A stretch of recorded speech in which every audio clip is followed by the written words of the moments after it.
નમસ્કાર, હું છું પ્રિયા અને તમે જોઈ રહ્યા છો જનતા કી જાણકારી ન્યૂઝ।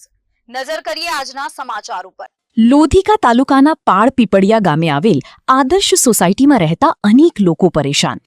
રાજકોટ જિલ્લાના શાપર વેરાવળ પાસે આવેલ પાળ પીપળિયા ગામે વર્ષોથી પાણીની કોઈ સુવિધાઓ નહીં। આજે રાજકોટ કલેક્ટર કચેરીએ આવેદનપત્ર આપવામાં આવ્યું। લોકો દ્વારા કલેક્ટર ઓફિસે રેલી કાઢી હજારો લોકો જોડાયા।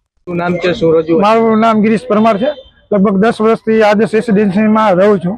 आज જોઈએ તો 15 વર્ષથી આ રેસિડેન્સી જે મૂળભૂત અધિકારો હોય પાણીના, સ્ટ્રીટ લાઇટના કે ગંદકીના કે આપણે જોઈએ કે આરોગ્ય કેન્દ્ર હોવું જોઈએ, સ્મશાન ભૂમિ નથી।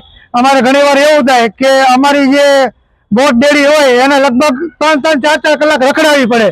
તો અમારી માંગ એ છે કે અમને તાત્કાલિક ધોરણે જે આજે સુવિધા અમને પૂરી પાડવામાં આવે અને જો આ સુવિધા પૂરી પાડવામાં નહીં આવે તો કાયદાને અનુલક્ષી અમે ધરણા પણ કરીશું, આંદોલન કરીશું અને જવું પડશે તો અમે કલેક્ટર કચેરીએ પણ જાશું। કઈ સોસાયટીમાં? આનંદ, વિહાર, ખોડલ અને આદર્શ અને અવધ, આ 5 રેસિડેન્સી અને ભયંકર આની અંદર લગભગ આસપાસ 6 થી 7 હજાર લોકો વસવાટ કરે।